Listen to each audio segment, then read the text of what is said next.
What if the story of Europe's ancestry has been told backward? For more than a century, the textbooks have painted the same picture. Modern humans, clever and adaptable, sweeping across the continents and replacing their slower, more primitive cousins, the Neanderthals. It's a story of triumph, of intellect over instinct, of evolution's final victory. But what if that story is wrong, or at least incomplete? What if, buried in the ice and bone of Europe's deep past, there is another truth waiting to be heard, a truth written not in history books, but in our very DNA? In recent decades, a new narrative has begun to emerge from the fusion of genetics and archaeology. As scientists decode ancient genomes and re-examine fossils through the lens of modern technology, the once clear boundary between Neanderthal and Homo sapiens begins to blur. Perhaps these weren't two separate species divided by fate, but companions in survival trading genes, ideas, and instincts for tens of thousands of years. This idea may sound unsettling. After all, we've been taught to see ourselves as the sole heirs of the human story. Yet, what if modern Europeans, especially those of the far north Finns, Balts, and Scandinavians, carry more than a trace of that ancient lineage? What if they are, in part, direct descendants of those hybrids forged in the frozen heart of the Ice Age? In the next moments, we'll explore how fossils, genes, and climate weave together a new version of our origin, one that doesn't speak of replacement, but of union. A story not about the extinction of Neanderthals, but about their transformation into us. Because maybe, just maybe, the face of modern Europe isn't built on their disappearance, but on their survival. To understand this forgotten chapter of our past, we have to look not at ancient bones, but at ourselves. Every person outside of Africa carries a silent inheritance, between 1 and 2% of Neanderthal DNA. It may sound small, but if you add up all the different fragments scattered across billions of people, nearly 40% of the Neanderthal genome still lives within us today. Each of us holds a few pieces of that ancient code, like scattered pages from a book written long before civilization began. But what matters isn't how much Neanderthal DNA we carry, it's what that DNA does. These genes didn't vanish because they were useless. They survived because they gave our ancestors something valuable, something that helped them live, adapt, and endure. In northern populations especially, they shaped how the human body met the cold. Genes tied to pale skin and freckling, such as BNC2, helped absorb precious sunlight during long winters. Others, like MC1R, brought lighter hair and sometimes red tones. Some influenced the texture of hair through PO2F3, or changed how our immune systems fought off new bacteria and viruses. Even our nerves tell part of the story. A Neanderthal variant in the gene SCN9A can make people more sensitive to pain, a trait that may once have kept early humans alert in dangerous frozen landscapes. These are not relics, they are living tools, passed down through thousands of generations. They whisper the memory of cold winds and dim sunlight, of bodies that had to adapt or die. When we look at a northern European face, pale, freckled, framed by fair hair and light eyes, we are seeing echoes of a time when survival meant borrowing strength from another kind of human. The Neanderthal within us isn't a shadow of the past. It's a spark of endurance, still glowing in our blood today. If our DNA tells the story written inside us, the fossils scattered across Europe are its illustrations etched in bone, buried in silence, waiting for us to listen. These discoveries do not speak of a simple conquest where one species replaced another. Instead, they reveal a long dance of coexistence, contact, and sometimes kinship. In the caves of southern France, at a site known as Grotte Mandrin, archaeologists uncovered a mystery that rewrote human history. Within the same layers of stone, they found tools made by Neanderthals and tools unmistakably crafted by modern humans. And in between, a single tooth belonging to a Homo sapiens who lived more than 50,000 years ago. The tooth was found between layers of Neanderthal occupation, suggesting something remarkable. These two groups may have alternated, living in the same cave across generations, perhaps even interacting. Mandrin tells us there was no clean handover, no instant extinction. There was overlap, sharing, maybe even love. Move west to another site, La Chapelle-aux-Sens, discovered in 1908. For decades, the skeleton found there was portrayed as stooped, brutish, a creature on the edge of humanity. But modern analysis revealed the truth: the Neanderthal man had severe arthritis. He walked upright, with a powerful frame and a brain larger than our own. His body had been carefully buried, his resting place marked by purpose. This was no beast. This was someone mourned. And then, in Romania's Oase cave, scientists found a skull of a modern human who carried 6 to 9% Neanderthal DNA. That means one of his great-grandparents, perhaps just 4 or 5 generations earlier, was a Neanderthal. This is not myth, it's lineage. Together, Mandrin, La Chapelle, and Oase tell a single powerful truth. The boundary between them and us was never a wall. It was a bridge, crossed again and again by people who looked at one another across the firelight and saw not difference, but survival. The bones of Europe are not graves of extinction. They are the roots of a shared ancestry. To truly understand why the Neanderthal legacy endured in the north, we must step back into the world they once ruled, a Europe locked in ice. For hundreds of thousands of years, glaciers carved the land into a maze of frozen valleys and tundra plains. Winters stretched endlessly, and sunlight often vanished for months. In this unforgiving world, survival wasn't a matter of strength alone. It depended on how well the body could adapt to cold, scarcity, and darkness. Neanderthals were built for this. Their bodies were stocky, their chests broad, their limbs compact, perfect for conserving heat. Their noses were wide, warming each breath of frigid air, and their skin, pale and thick, helped capture what little sunlight reached the frozen ground. When Homo sapiens began to arrive from the warmer south, they entered a land already shaped by ice and by Neanderthal endurance. And in that meeting, nature did not choose one over the other, it blended them. In these harsh climates, certain genes became precious. Variants that lightened the skin allowed more vitamin D absorption. Stronger immune responses helped fight off northern infections. Even psychological traits like heightened vigilance and sensitivity may have been advantages in a world where the difference between life and death could come with a single snap of a branch in the dark. Europe itself acted as a natural fortress. With mountains guarding the south, oceans on the west, and walls of ice to the north, populations became isolated. Each valley, each frozen forest, became a genetic time capsule. Northern groups, ancestors of Finns and Baltics, were cut off for millennia, preserving the traits that had once defined the Neanderthal way of life. The Ice Age wasn't only a test of endurance, it was a sculptor.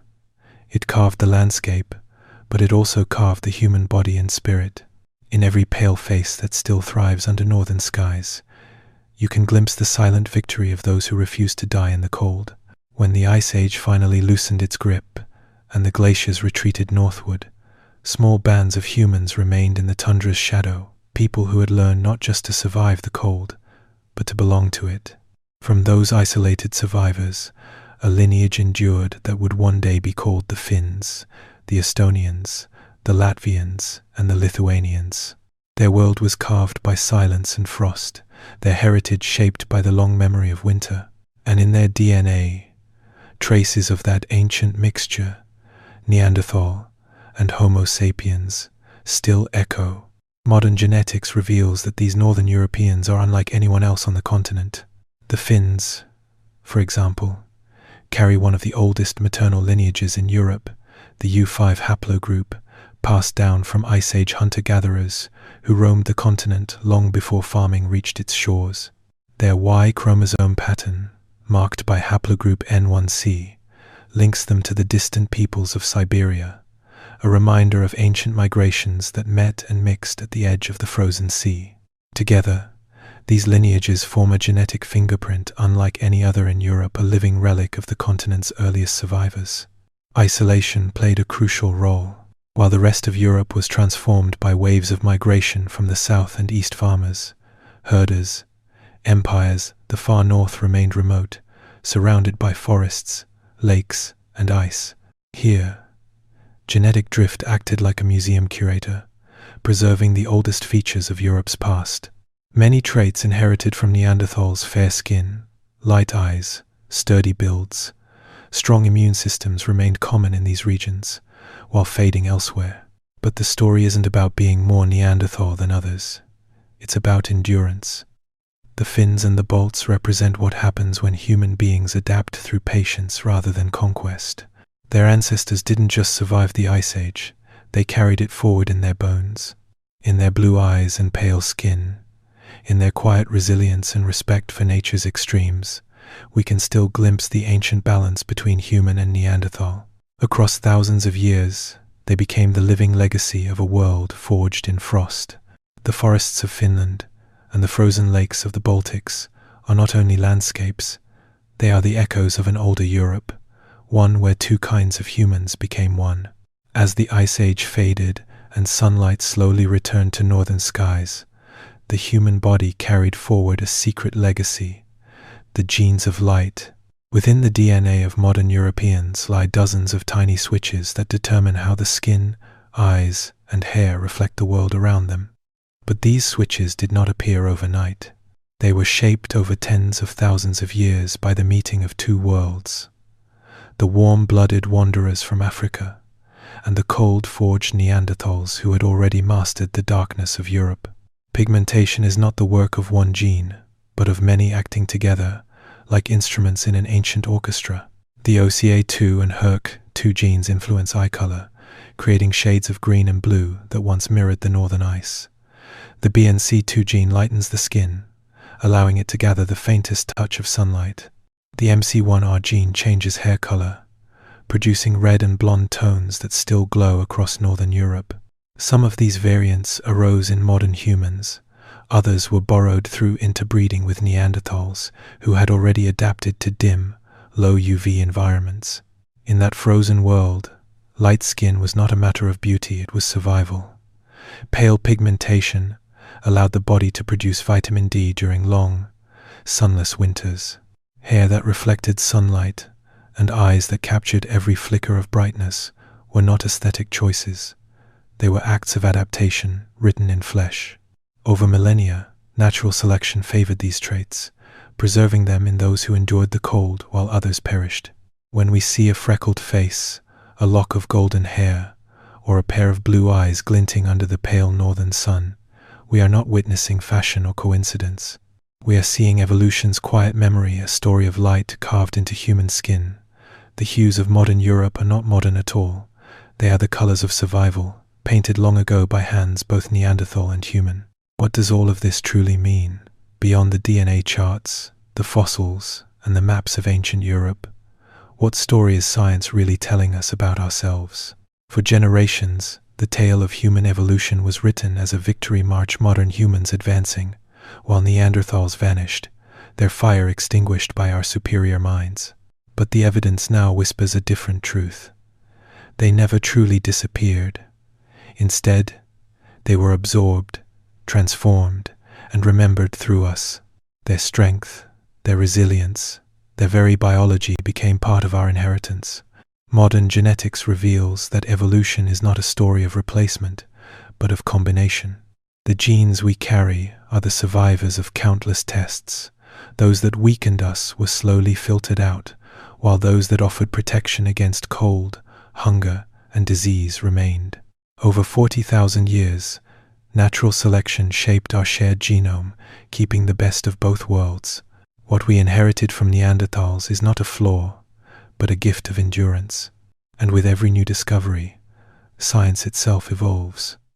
A century ago, Neanderthals were drawn as hunched, dim-witted cavemen.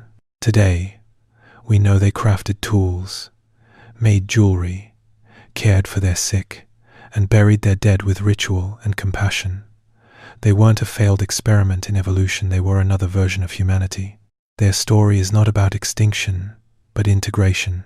Recognizing the Neanderthal within us changes how we see the past and how we see ourselves. It reminds us that humanity's strength has never come from purity, but from connection. Our ability to mix, to learn, to adapt across lines of species and culture is what made us human in the first place. We are not the last chapter of evolution, but one of its most complex pages, written in the shared language of survival. So when you look in the mirror, remember, your reflection carries more than your own history. Behind your eyes, beneath your skin, and in every beat of your heart, lives a spark from another kind of human, one that refused to die and instead became part of who we are. From the cold caves of Ice Age Europe to the bright cities of today, the human story has never been one of replacement, it has always been one of connection. The Neanderthals did not vanish. They live quietly within us, written into our bones and whispered through our genes. Every strand of pale hair, every blue or green eye, every heartbeat that endures another winter carries a trace of their resilience. The evidence from fossils and DNA does more than rewrite history. It reminds us that humanity was never a single, perfect line. It was a web of lives intertwined across time, species, and landscapes. Our survival did not come from being separate, but from being together. We learned from the Neanderthals how to withstand the cold, how to adapt to new worlds, and perhaps even how to care for one another. Their story is not a tragedy. It is a legacy, a testament to how deeply the past still breathes within us. When we walk through the snow, when we feel the sting of wind against our skin, or when we look up at the northern sky and see the faint shimmer of light, it is the same light our Neanderthal ancestors once saw, the same cold they once endured. The Neanderthal within us is not a shadow of what we were, but proof of what we became, a species forged in unity, carrying the memory of survival in every cell of our being.